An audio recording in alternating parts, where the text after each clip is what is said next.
Hello, kwa majina naitwa Agnes, ni mwanafunzi wa chuo cha serikali za mitaa Hombolo, Dodoma. Napenda kuitazama Mkoi TV online kwa sababu ni TV yenye mafunzo, inafundisha na ina matukio ya kusisimua ambayo yanatokea katika mazingira yetu ya kila siku. Pia Mkoi TV online ni TV inayofikisha mafunzo kwa jamii. Kulingana na matukio yake, jamii inajifunza kupitia matukio hayo. Na kukaribisha Tanzania uitazame Mkoi TV online popote pale ulipo duniani kote.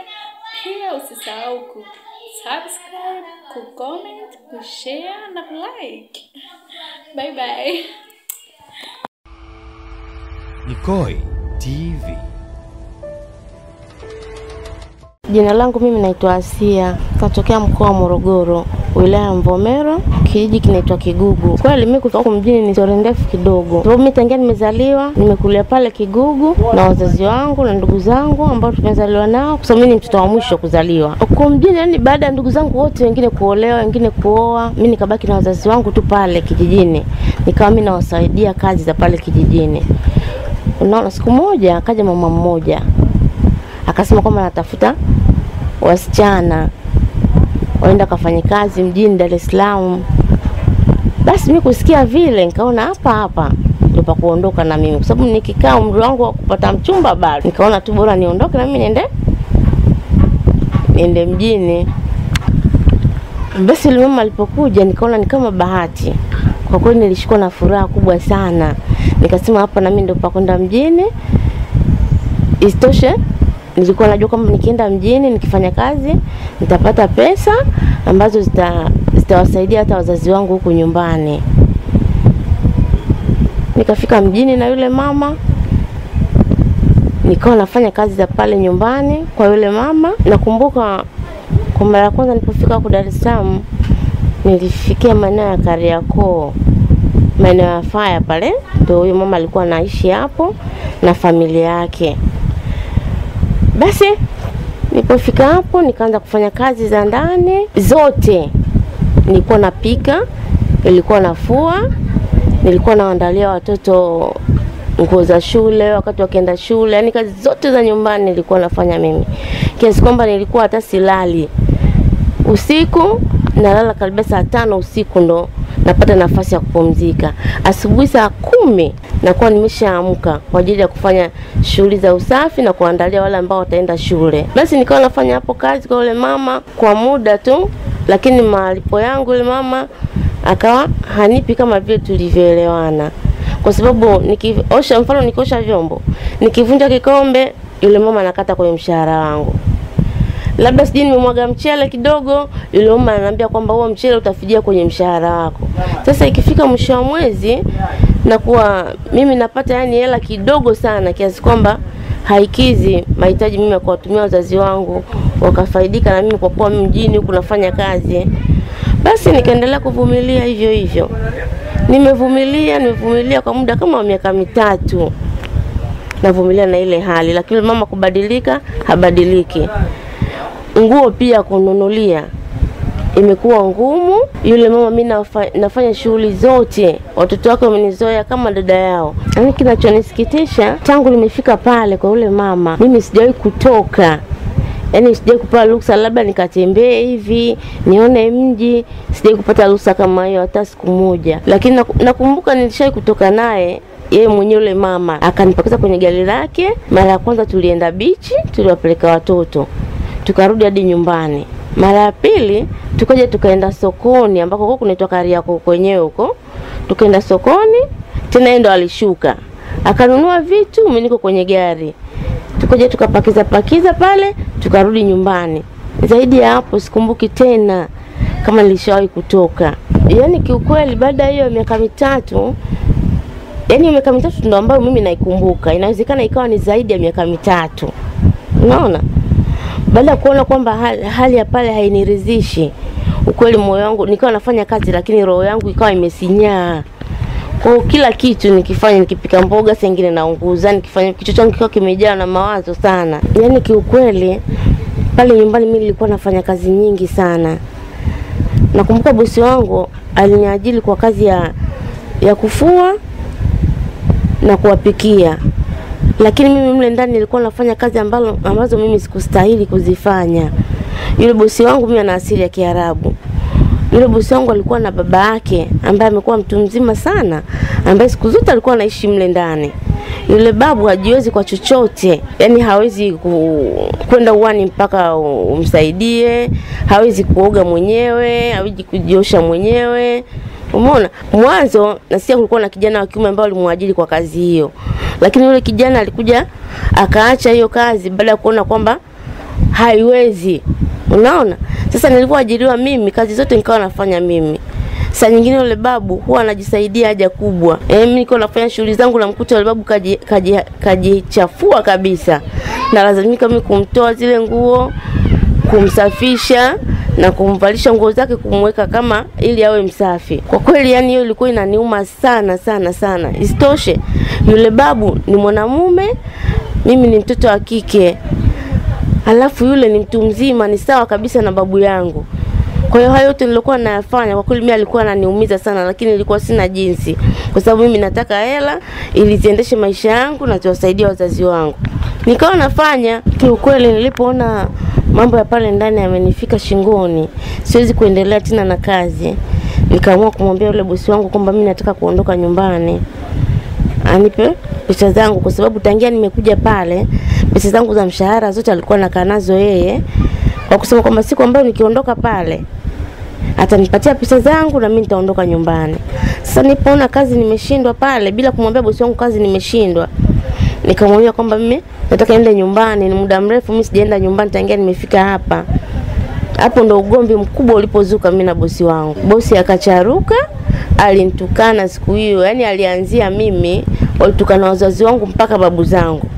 Kwa kosa tu la kumwambia kwamba mimi naomba hizo pesa za kwangu ambazo nimefanya kazi hapa ili nirudi nyumbani. Siku nyingi sijaenda nyumbani, naomba niende nyumbani. Bosi wangu ndo akafikia hatua hiyo. Basi nilipomwambia hivyo yeye hakuafikia, akaniambia kwamba kama mimi nilikufuata kijijini, basi na hizo pesa zako mimi nitakufuata huko kijijini nikupatie huko kijijini kwenu. Nikamwambia sawa, lakini sasa mimi hapa kwako nitaondokaje wakati sina hata shilingi 10 hapa? Nitaondokaje mimi afu hizo pesa zangu niletee? Anakwambia mimi nishakwambia, kwa sababu mimi mwenyewe nategemea anasema yeye mwenyewe anategemea afanye kazi, alipwe ndo anilipe mimi hapa. Kwa hiyo akaniambia wewe kama vipi wewe nenda tu. Basi mimi siku saa zile sikujua pa kwenda ni wapi, sikujua nielekee wapi. Bosi wangu akatoka kaenda zake kazini, akaniambia sasa kama nilivyokuambia, kama unataka kuondoka wewe ondoka, pesa zako nitakuletea huko kijijini kwenu, kama nilivyokufuata na pesa zako zitafuatia nyuma. Basi alivyoondoka mimi nikachukua vitambara vyangu nikatia kwenye mfuko wangu wa rambo, nikatoka. Nikaenda mpaka barabarani. Kwenye ile barabara kubwa nilikuwa nasikia ile barabara inaitwa Morogoro Road. Sasa nikikumbuka ile jina la Morogoro Road na kule kwetu nimetoka mkoani Morogoro, nikajua nikifuata hii barabara moja kwa moja nitafika nyumbani kwetu, au hata kama nikipata msaada basi moja kwa moja nitakuwa naelekea kwetu, naelekea nyumbani moja kwa moja. Basi mimi nikaanza kuifuata ile njia na miguu moja kwa moja nikawa nafuata ile barabara moja kwa moja tu, yani sikatishi njia nyingine.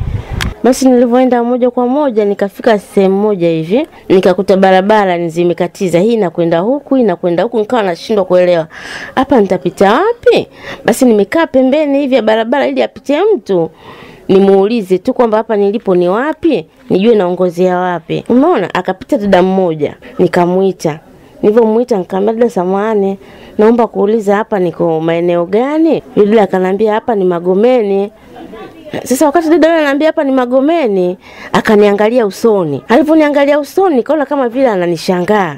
Unaona? Basi mimi nikawa kama vile nimeshtuka kwa vile nikaona tu nikawa najiangalia, siji nimevaa vibaya, siji kwa vile ushamba wangu ndio maana anishangaa hata sijajua. Mara nikamwona dada ananiambia, wewe si Asia wewe?" Nilishtuka mno. Kwa sababu mimi yule dada nilishamsahau. Kwa sababu dada amekuwa mweupe, ameweka nywele, ana nywele ndefu, yani amekuwa mzuri kama nini. Umeona? Sasa aliponiambia wewe Asia, nikamwambia mbona mimi sikufahamu, wewe sikujui. Akaniambia wewe si Asia, wewe mtoto wa mzee Rumbwe wewe. Nikamwambia kweli mimi ni mtoto wa mzee Rumbwe. ndo akanitajia jina lake. Mimi naitwa Amina. Yaani ni msichana ambaye namfahamu kabisa na anatoka kijijini kwetu. Unaona, basi nikawa namfahamu kabisa. Yaani pale pale nikamshukuru Mungu.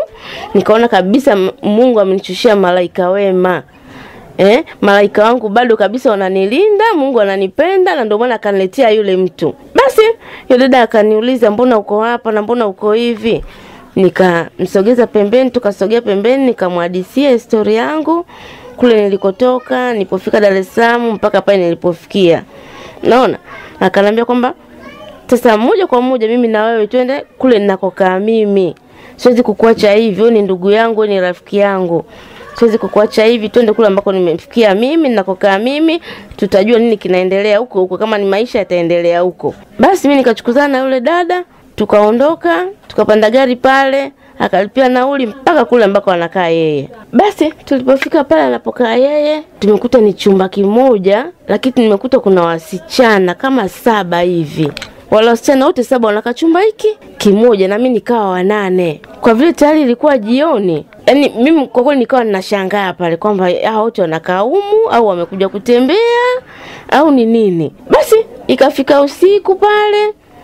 Nilipofika usiku, wasichana wengine naona wanatoka toka, nikabakia mimi pale. Hata yule mwenyeji wangu alitoka akaniambia nitarudi baadaye, lakini usingizi haukuja kwa vile chumba kile mimi sijakizoea na nini. Baadaye kama kwa saa 8 hivi, mimi usingizi unaanza kunishika, ndo wakarudi. Baada ya kurudi, tukalala mpaka asubuhi. Sasa kulivyokucha, wale wasichana sasa wanamwambia huyu ambaye amenikaribisha mimi, huyu mtu wa nyumbani huyu, wanamuuliza, mbona huyo ndugu yako umemleta humu na mbona hajalipia? Kwa nini kalala humu wakati hajalipia? Yaani waliniuliza vile kwa sababu ile asubuhi mimi nilimuona yule ndugu yangu akipokea pesa kutoka kwa wale wasichana wote mle ndani. Kila mmoja nikawa namuona anatoa shilingi 2500 anamkabidhi huyu ndugu yangu.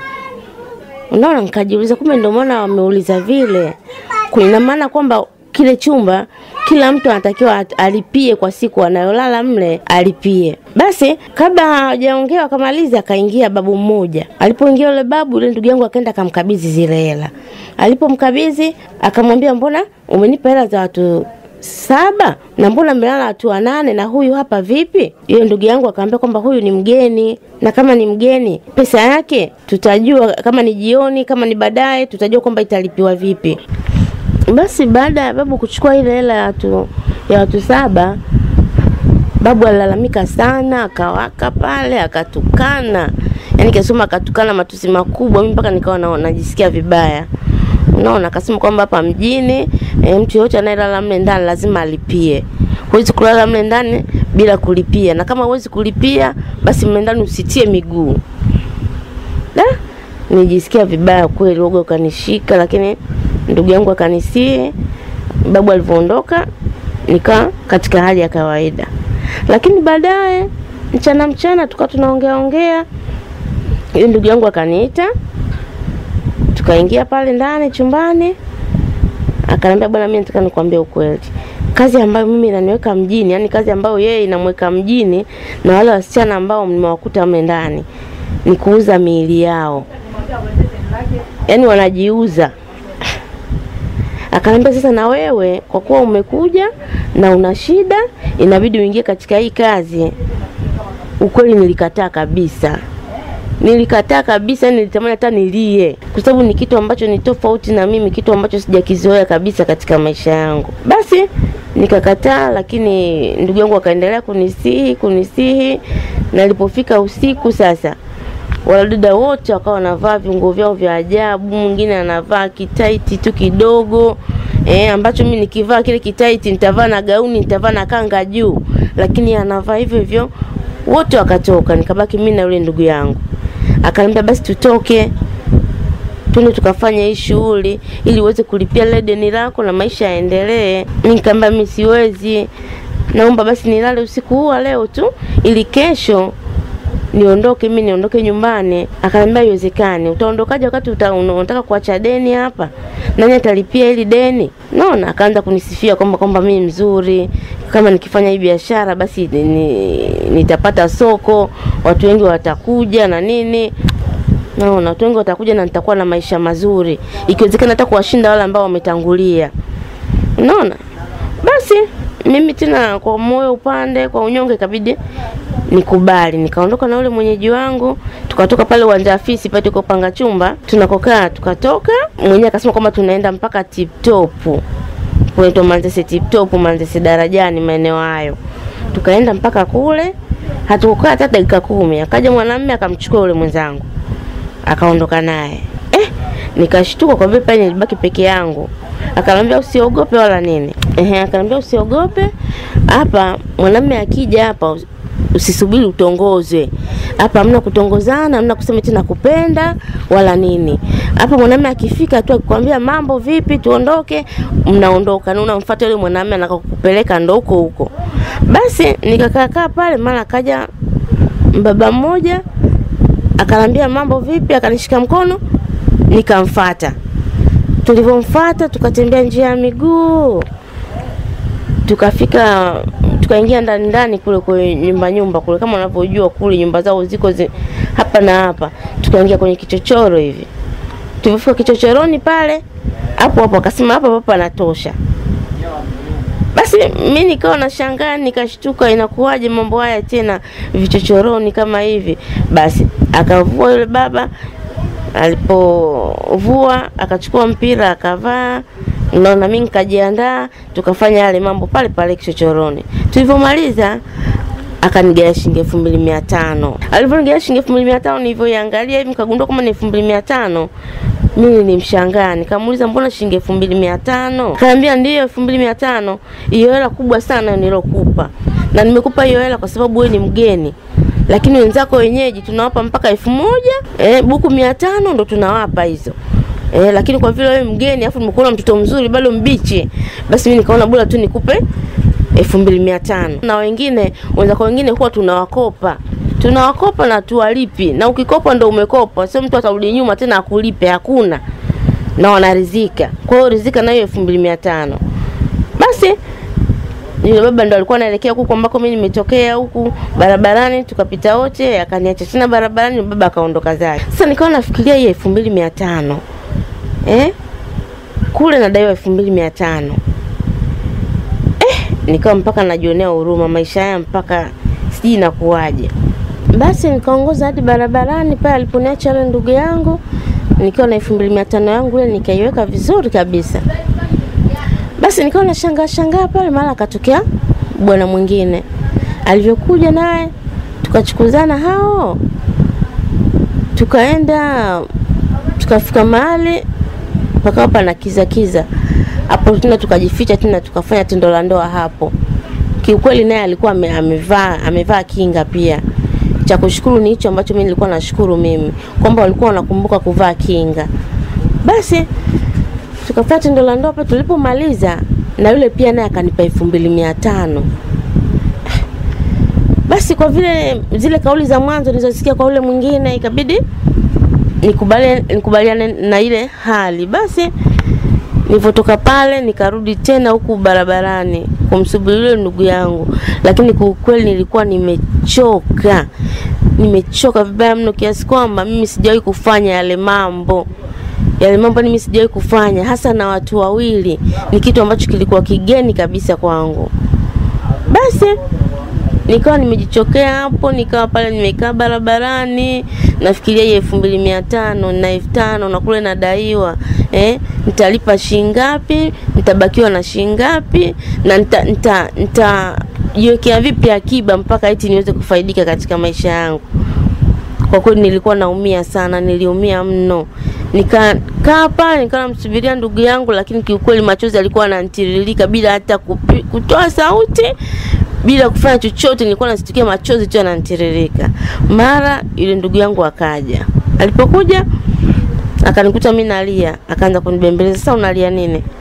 Akaniambia umeenda na watu wangapi? Nikamwambia nimeenda na watu wawili na nimepata hii 5000. Akaniambia safi sana, kwa kuwa leo siku ya kwanza haina shida. Nikamwambia mimi siwezi na kukaa hapa, naomba nirudishe nyumbani. Tukachukuzana tukarudi hadi kule ambako tunaishi. Tumefika pale, kwa kuwa muda ulikuwa bado, ilikuwa kama kwa saa 6:30. Basi ndugu yangu akaniacha pale ndani, yeye tena akatoka akaondoka zake kwenda kupiga hizo issue zake. Yaani kwanza kabla ya asubuhi ule usiku tu mimi nikawa bado nahisi maumivu. Alafu isitoshe ule mlango wetu kwa vile tunakaa watu wengi huwa tunaegesha tu hivi. Kwa hiyo mtu akija anasukuma tu hivi. Basi usiku ule wakawa wanarudi wale wasichana wengine wamerudi saa 9, wengine wakarudi saa 10, wengine wamerudi alfajiri kabisa. Kama ndugu yangu mimi alirudi asubuhi kabisa. Naona kulivyokucha vile asubuhi ndugu yangu alivyorudi akaanza kukusanya hela, wala wasichana akaanza kumpa zile hela kama kawaida 2500. Unaona? Na mimi nikatoa ya kwangu ambao nilikuwa nadaiwa jana na hii ambao nimelala leo. Nikabakia mimi sina hata hela. Hazikupita dakika nyingi yule babu akaja, akachukua pesa zake, akauliza kwamba na huyu kalipa Akamwambia ndio kalipa ya jana na ya leo. Akanambia safi sana, hapa mjini hapa hakuna kitu cha bure. Hakuna kitu cha bure kabisa. Kwa hivyo kama umelipa endelea na mwendo huo. Akanambia kwamba hapa hakuna cha bure. Mjini hapa cha bure ni salamu tu basi. Lakini mambo mengine yote yanahitaji pesa. Basi nikamwona babu kafurahi kabisa. Yaani mimi naumia rohoni lakini babu yake akawa amefurahi yani. Basi nikawa sina jinsi. Tukaendelea kama kawaida. Sasa mimi nilikuwa sina hata shilingi 10. Ile ndugu yangu ndo akaniambia nakukopesha buku. Ile buku utatumia leo hapo nje pale uwanja afisi tunapokaa. Kwa nje kuna mama anafanya biashara ya supu. Yaani supu yote ukitaka. Kuna supu ya makwasukwasu, supu ya mapupu, supu ya ngozi, ukitaka hata ngozi za kuku hizi unapata. Basi mimi nikaoga, nikaenda bafu nikaoga, nikapata nguvu. Naona nilipopata nguvu nikatoka na ile buku yangu nikaenda kununua supu. Kuna kuuliza supu nikamwambia supu ni shilingi 300. Chapati shilingi 200.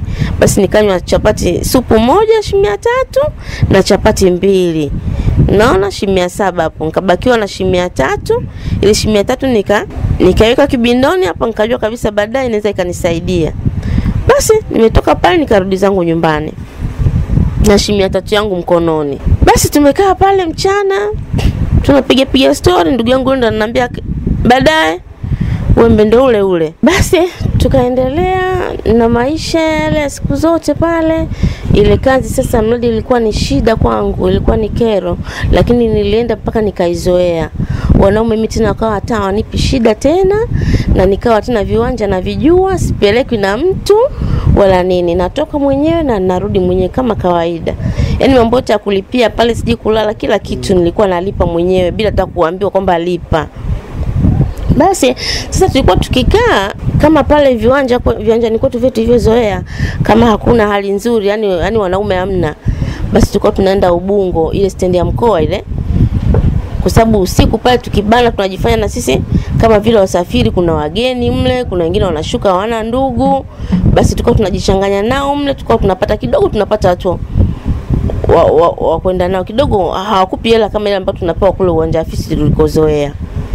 Basi maisha yakaenda hivyo. Sasa siku moja bwana nikawa nimetoka mwenyewe nikaenda viwanjani, nikawa nataka paeleweki. Alivyokuwa paeleweki nikatoka zangu mpaka Ubungo. Ubungo kule nikaingia kule, nikalipia tu 200 nikapita.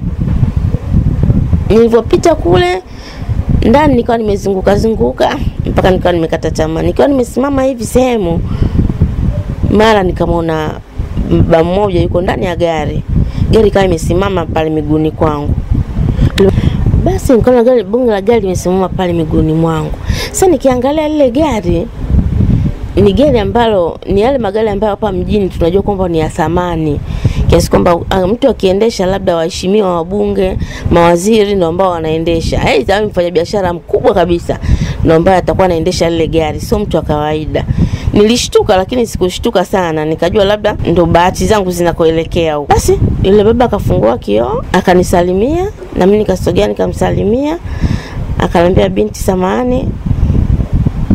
Akaniuliza tu kwamba unaitwa nani, nikamwambia. Akaniambia ananihitaji, anasema kwamba amenipenda. Unaona? Basi nikashtuka kwa sababu tangia nimefika kule uwanja ofisi sijai kuambiwa nakupenda. Zaidi ya kuchukuliwa tu basi, kuvutwa mkono basi. Zaidi ya kuitwa hayo majina mabaya, wewe mshenzi njoo hapa, malaya njoo hapa. Basi naenda ili mradi nipate hela. Sasa siku hiyo nilivyokutana na yule baba, ananiambia kwa utaratibu kabisa, kwa upole kwamba amevutiwa na mimi na ananipenda. Kwa kweli nijisikia vizuri, yani sikio moyo wangu wote ulikuwa baridi kabisa. Nikawa nasikiliza tu baba ataniambia nini, na moja kwa moja nilikuwa niko razi kwa lolote ile ambalo ataniambia. Manake sikuwa tayari yani kumkosa yule baba mwenye hazi, sikuwa tayari kumkosa. Basi aliponiambia vile, akaongea vizuri tu na mimi, akanipa namba ya simu. Na mimi siku hizo kumbuka mimi nishaingia mjini hapa tayari nilikuwa na kasimu kangu kadogo, kwa sababu mambo haya huwezi kufanya bila kuwa na simu. Lazima kuna wateja wako wengine lazima wape namba za simu. Basi akanipa namba ya simu, yule baba akaingiza mfukoni akanipa mimi shilingi 100,000. Ndio mtangazaji huwezi kaamini, amenipa 100,000 taslimu. Tangia nimefika hapa Dar es Salaam sijawahi kushika hata shilingi 50,000 ya kwangu mimi peke yangu. Yaani mtu anipe hivi shilingi 50,000 sijawahi kushika. Aliponipa 100,000 akanambia naomba unitafute kwenye simu. Kesho ikifika muda fulani naomba unitafute kwenye simu. Basi alivyonipa zile pesa mimi nikamshukuru. Akanambia usiache kesho kunitafuta. Basi yule baba akang'oa gari akaondoka. Mimi pale nilipo tena sikutaka kusubiria nani wala nani. Nikageuza pale mimi nikaenda nikapanda zangu daladala mpaka Manzese. Nikaingia zangu uwanja ofisi nikakuta watu wote wameshatoka. Mimi nikabaki nimetulia nikalala pale mpaka asubuhi nikiwa na amani kabisa. Yaani saa zote nilikuwa namfikiria yule baba kwamba tukikutana kesho itakuwaje. Naona? Basi hapo kumbuka sikumhadithia hata ndugu yangu kwamba ninazo zile pesa. Unaona, nilizificha kabisa kwa sababu mkiwa watu wengi afu unamhadithia mtu nimepata zile pesa, lolote linaweza likatokea. Basi nikalipia kama kawaida, tukafanya mambo mengine kama kawaida. Ilipofika mchana, kwa sababu baba aliniambia nimpigie saa 9. Ilipofika saa 9 jioni, nikachukua simu yangu nikajaza vocha, nikampigia yule baba. Unaona, nilipompigia wala kushtuka. Akaniambia mimi yani ulivyonipigia tu ulivyoniambia hello tu nilishajua kwa sababu sauti yako mimi nilishaimaki yani tangia jana. Basi yule baba akaniambia njoo sehemu fulani. Nikatoka tu pale barabarani. Yule baba akaja akanifuata na gari. Akaniambia naomba leo niruhusu nikupeleke popote ambako mimi nataka. Sitaki maeneo haya ambayo wewe unaishi. Unaona, kwa sababu watu wengi wanakufahamu, alafu mimi ni mtu mkubwa. Kwa hiyo unaona, akaniambia yeye ni mtu mkubwa serikalini, kwa hiyo hapaswi kufanya haya mambo akionekana. Kwanza anaogopa watu watamuona, waandishi wa habari siku hizi wengi. Basi alivyoniambia vile, akaniambia kwamba ni mheshimiwa, lakini hajaniambia kwamba ni mheshimiwa gani au ni mheshimiwa wa nini. Akaniambia tu ni mtu mkubwa serikalini na ni mheshimiwa. Basi mimi sikuwa na ajizi pale, nikapanda gari tukaondoka. Ukweli alinipeleka sehemu moja kama Kimara, inaitwa Kimara. Ile sehemu tukaenda hotelini. Naona gari ikaingia ndani huko. Naona tukaibukia kwenye hoteli moja hivi. Ukweli sijawahi kulala katika nyumba kama hiyo, wala sijawahi kuingia katika nyumba kama hiyo. Naona tukafika kule, akalipia pale, tukala, tukanywa, akaanza kuniuliza sasa sababu gani imenifanya niwe katika hali hii? Yaani maisha yale ambayo amenikutana nayo mimi. Ni sababu zipi zimenipelekea mimi mpaka nikawa nafanya ile kazi? Basi mimi sikumficha kwa kweli, nilimwambia kila kitu. Nilimwambia tu jinsi nilivyotoka kijijini kwetu, jinsi nilivyokuja kwa yule mama, mambo yalivyokuwa yamekwenda vile, na mpaka nikatokea huku uwanja wa ofisi, na mpaka yeye akanikuta vile. Nilimwambia kila kitu, sikumficha. Basi yule baba akaniambia kwamba yeye amevutiwa na mimi na yeye hataki mimi niendelee na ile kazi. Yeye amenipenda na nataka mimi niwe wa kwake tu. Basi yule baba alivyoniambia kwamba mimi nataka mimi niwe wa kwake, mimi nikawa nimemsikiliza. Na isitoshe mambo yote yakawa naongea, tulikuwa tuko pale chumbani. Unaona? Basi tumeendelea na maongezi. Mwisho yale maongezi ikabidi tufanye lile ambalo limetuleta pale. Umeona? Lazima tutimize ile tendo la ndoa, tutimize mimi na yeye. Sasa katika kujiandaa, yule baba mimi sikumuona akiwa na mpira. Nikamwambia mbona huna kinga? kinga iko wapi? Uvae kinga ndio tufanye haya yote tunayotaka kuyafanya. Yule baba akaniambia hawezi kuvaa mpira. Ukweli hapo kwa kweli alinivuruga kabisa. Basi nikamwambia baba yule avae kinga ili tufanye yale ambayo tunataka kuyafanya pale. Yule baba akakataa kabisa, akasema hawezi kuvaa kinga. Akasema yeye kwanza anajiamini, yeye ana familia, ana mke na watoto, kwa hiyo hawezi kuwa na maradhi. Unaona, basi yule baba akawa analalamika. Yaani akawa analalamika mpaka unajisikia vibaya kwamba mimi mtu mzima, mimi siwezi kuhangaika. Mimi nimekuja na wewe kwa sababu mimi nimevutiwa na wewe, nimekupenda wewe. Na mimi katika maisha yangu kwanza sijawahi kuwa na mwanamke yote zaidi ya kuwa na mke wangu wa ndoa nyumbani. Kwa hiyo mimi maradhi atanipata wapi? Hebu ona umri wangu ulivyo. Wewe unafikiri mimi sawa na wahuni wenzao ambao unakutana nao? Basi baba akawa ameongea vitu vingi kiasi kwamba mimi nikawa nimejifikiria, nikasema labda nisije nikapoteza bahati yangu, kwa sababu nikafikiria tu pale kabla sijafanya naye chochote, siku ile amenipa 100,000 na kuniahidi mambo chungu nzima. Sasa leo hii nikifanya naye itakuwaje? Sasa nipa hela nyingi zaidi. Basi kwa kumwamini kusema kwamba yeye hawezi kuona tatizo hilo, afu ni kweli ukiangalia umri wake yani sawa na baba yangu. Basi tukafanya lile tendo la ndoa bila yeye kuvaa mpira. Hiyo ni mara ya kwanza mimi kufanya tendo la ndoa bila kuvaa mpira yule baba. Basi tukafanya ile tendo la ndoa. Hapo tulivyomaliza, yule baba akanichukua pale, akanirudisha nyumbani, lakini kwa ahadi kwamba kesho kutwa atakuja nichukue tena na nisiende tena na mtu mwingine yeyote. Nisiwe nahangaika kwa sababu yeye atakuwa ananipa hela, atakuwa ananifanyia kila kitu hapa mjini. Umeona?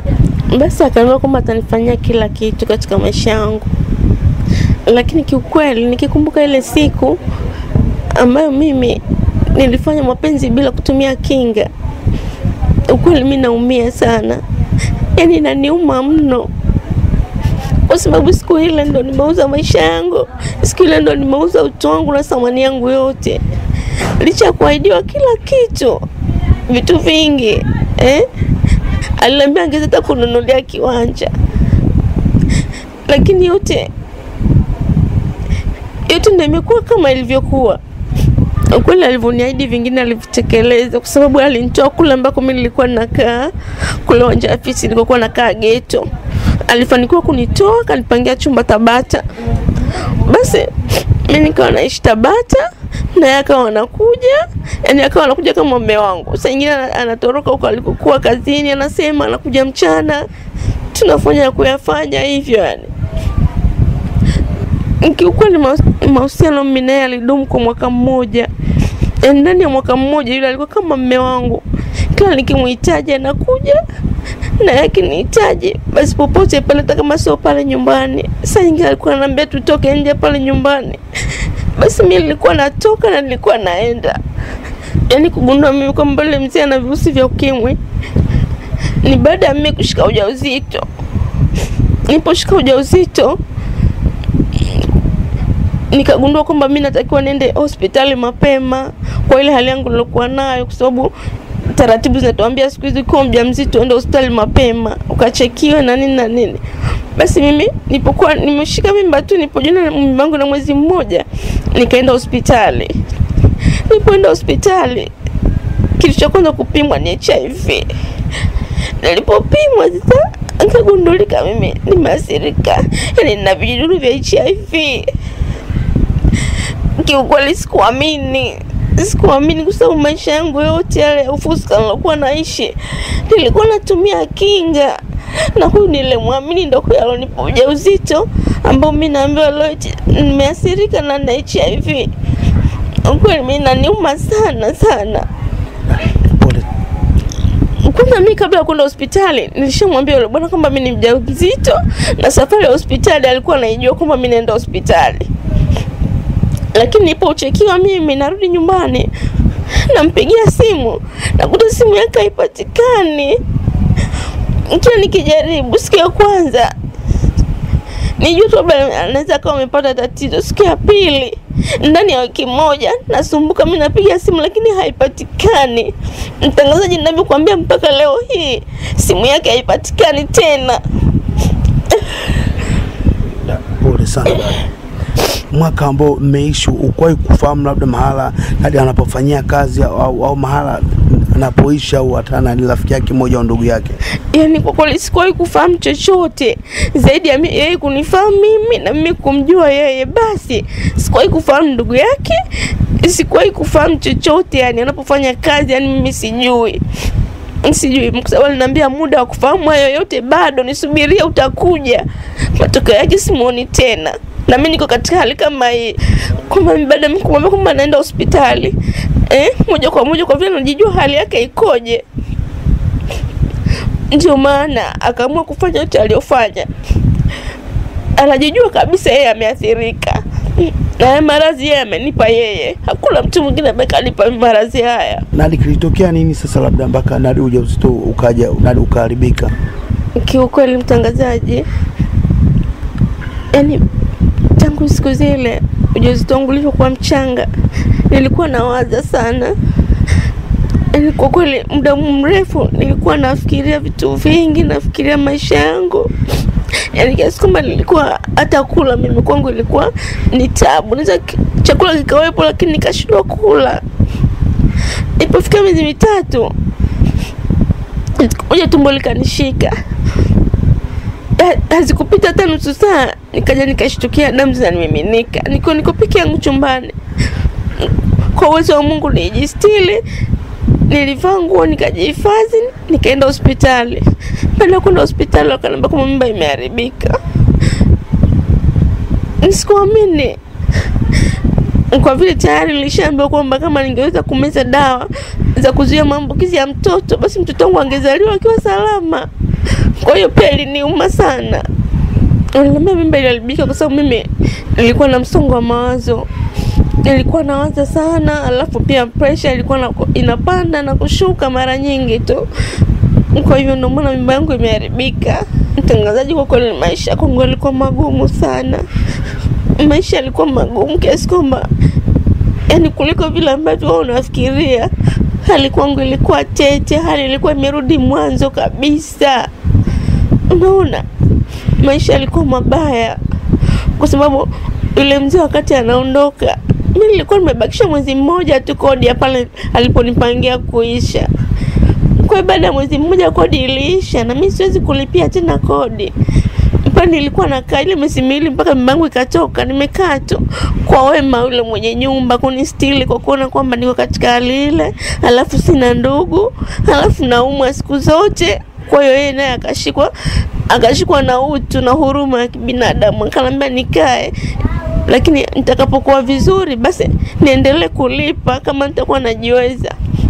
Sasa mbangu ilipotoka, basi nikawa tena sina jinsi. Bahati nzuri nikawa nimekutana na dada mmoja ambaye ni Bamedi, anaishi huko Tabata. Yule dada, ile Bamedi, nilipomwambia matatizo yangu, akaniambia basi mimi kwa vile nimepanga chumba, chukua vyombo vyako vichache vilivyokuwepo ujiweke hapa, tuendelee na maisha. Basi nikachukua vyombo vyangu, nikamwaga yule mwenye nyumba, nikapeleka kwa yule dada, tukawa tunaendelea na maisha. Lakini niulize, maisha gani ambayo nilikuwa naendelea nayo? Maisha yale, alafu nikijigundua kwamba mimi ni muathirika. Maisha yale ya mwanzo ya kuuza mwili na ambayo mimi nilikuwa naendelea nayo, kwa sababu sina mtaji, sina chochote, sina ndugu. Ndugu mtangazaji, naendelea na hii kazi kwa sababu ndo kazi ambayo nimeikuta mimi wakati mimi ndo mji naingia kabisa. Ndo kazi ambayo mimi nimeifanya mwanzo, ndo kazi ambayo naielewa. Lakini kilichokuwepo ni kwamba unapofanya hii kazi, kuna mhamasisha yule mwanamume avae kinga. Unaona? Lakini kuvaa kinga wengine hawataki. Unaona? Hasa wanaume za watu. Mtu ana familia yake anakuja, afanye naye tendo la ndoa kwa short time. Lakini akija kumwambia vaa mpira hataki. Anakuambia hata nitakuongeza hela mara 3 yake. Lakini kuvaa mpira hataki. Unaambia mtangazaji, mtu kama wewe utamfanyaje? Na ukimweleza ukweli kama nani wewe umeathirika, ukimwambia ukweli kwamba mimi nimeathirika, na wengi huwa tunawaambia ukweli. Yaani ukimwona mtu mbishi, unaona bora umwambie ukweli, kwa sababu mimi binafsi yangu sitaki kuwa watu ambao hawana hatia. Mimi najua yule ambaye ananiua mimi amekusudia, kwa sababu yeye alijua. Lakini mimi katika nafsi yangu nimeshasema siwezi kumuua kiumbe yeyote ambaye hana hatia. Unaona? Lakini hata ukimwambia hivi mimi nimeathirika na niko katika dozi, hakubali. Mwanamume yani yuko chini ya miguu yako atakuomba mpaka yani utasikia huruma. Hebu niambie mwanamume huyu utamfanyaje? Ukiangalia na familia na unamwambia kabisa haya maisha ili tendo la muda mfupi tu. Kwa hivyo naomba uvae mpira. Hataki. Wanaume wengi huwa hawataki kuvaa mpira hata kama ukimwambia ukweli. Yani hata ukimshauri vizuri kwamba mimi nimeathirika, unamwambia kabisa kwa utaratibu, kwa upole kabisa kwamba mimi nimeathirika. Kama vipi? Hebu nenda na maisha yako, jali familia yako, niache mimi. Lakini hakubali. Ndio kwanza anazidi kukubembeleza, anazidi kulalamika na kusema kwamba yeye haiti kukubali kuniacha mimi. Hivyo sasa hebu niambie mimi nafanyaje? Basi utakuta ndio kama hivyo unaenda unatembea na mwanamume kavyo, lakini sio kwa ridhaa yangu mimi, kwa sababu yeye mwenyewe hataki kukubali ukweli na mimi ndo nina shida, nataka hela. Nina mtangazaji, wanaume wa design wako wengi sana, yani wako wengi sana. Kwa mfano mimi nishai kukutana na wanaume kadhaa ambao mwanamume anavaa mpira, anavaa condom, lakini anafanya ujanja, ile condom anaipasua huku mbele. Kwa hiyo anakuwa anajifanya amevaa mpira, kumbe hajavaa mpira. Hebu fikiria, ukimwambia unafanya hivi kwa faida ya nani? Kwa nini unafanya hivi? Yeye hana anachokisema, lakini kiukweli kabisa wanaume wanachokifanya sio kitu kizuri. Ukivaa mpira ndo kama hivyo wanapasua. Hivyo ukiangalia watu wana familia zao, watu wanawategemea. Kiukweli sasa hivi biashara zangu mimi ndio ambazo biashara zangu nafanyia. Alafu kuzingatia sasa hivi mimi ni mzoefu, acha pesa pia kwa urahisi. Na ndio maana sehemu kama zile hasa siku zote maambukizi pale Ubungo hayawezi kushuka. Siku zote atakuwa yanazidi kupanda tu, kwa sababu watu wote tunatoka huko tunakotoka tunafanyia biashara zetu pale. Na wageni wale kuepo pale na wenyeji, maana ukienda pale usiku hujui huyu mwenyeji, hujui huyu mgeni, hujui huyu mume wa mtu, hujui huyu mke wa mtu. Yaani wote tunajichanganya kufanya hiyo biashara. Hitimisho lake ni nini labda kwenye hii kazi? Labda una mpango wa kuacha kutokana huko kwenye hali hii, au labda utakuna msaada wote ambao unahitaji labda wananchi, kama atajitokeza labda msamaria mwema akupatie msingi wa kiasi chochote cha fedha, huko tayari kufanya biashara halali? Yaani kiukweli mimi niko tayari kuacha hii biashara, kwa sababu kwanza hospitali tunaambiwa kwamba ukiwa umepata maambukizi alafu ukawa unafanya hili tendo kwa kasi sana, yale maambukizi yanazidi. Yaani yanazidi, vijidudu vinazidi kuzaliwa na ndivyo unavyozidi kudhoofika na kila kitu. Hivyo basi mimi kama ningepata pesa nikaanzisha biashara, nikapata hela, nikapanga chumba, nikakaa, mimi niko tayari kabisa kuacha hii biashara. Mimi sipendi kufanya hii biashara, lakini maisha ndo kama hivyo yamenipiga, ndo maana nafanya hii biashara. Ni biashara gani labda ni halali ambayo unaweza ukaifanya labda ikakuingizia kipato? Biashara halali naweza nikafanya biashara yote. Mimi kwa vile maisha yamenipiga hivi, hata nikifungua store ya mkaa naweza kuuza, nikifungua hata kefu nikauza maziwa hapo na kila kitu pia mimi naweza kuuza. Kwa ukweli ushauri wangu mimi naombea hao watu wazima ambao wamekuwa kichocheo kwetu sisi, wanatumia pesa zao kugharimu maisha yetu sisi. Naombea ni kama wanajihisi kwamba wao ni waathirika, ni bora wakatulia na familia zao, wakae waangalie maisha yao kwamba mwisho yataendaje, kuliko kutumia pesa zao kuja kuharibu watu wengine, kuja kuwapa maambukizi watu wengine kwa makusudi kabisa. Unaona, kwa sababu mtu anajijua na anamwambia vaa kinga, hataki. Anachojali yeye kwa sababu ana pesa, amefanya kama fimbo ya kutuchapia sisi ambao sisi hatuna kitu. Ni kitu ambacho sio kizuri. Pole dada. Tukushukuru sana kwa ushirikiano. Pole sana dada. Asante sana.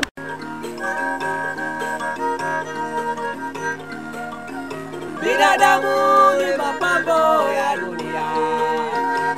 Binadamu Masikini na tajiri kitu kimoja. Masikini na tajiri kitu kimoja. Yote hayo ufalme uko kwa Mungu. Yote hayo ufalme uko kwa Mungu. Nikoi TV.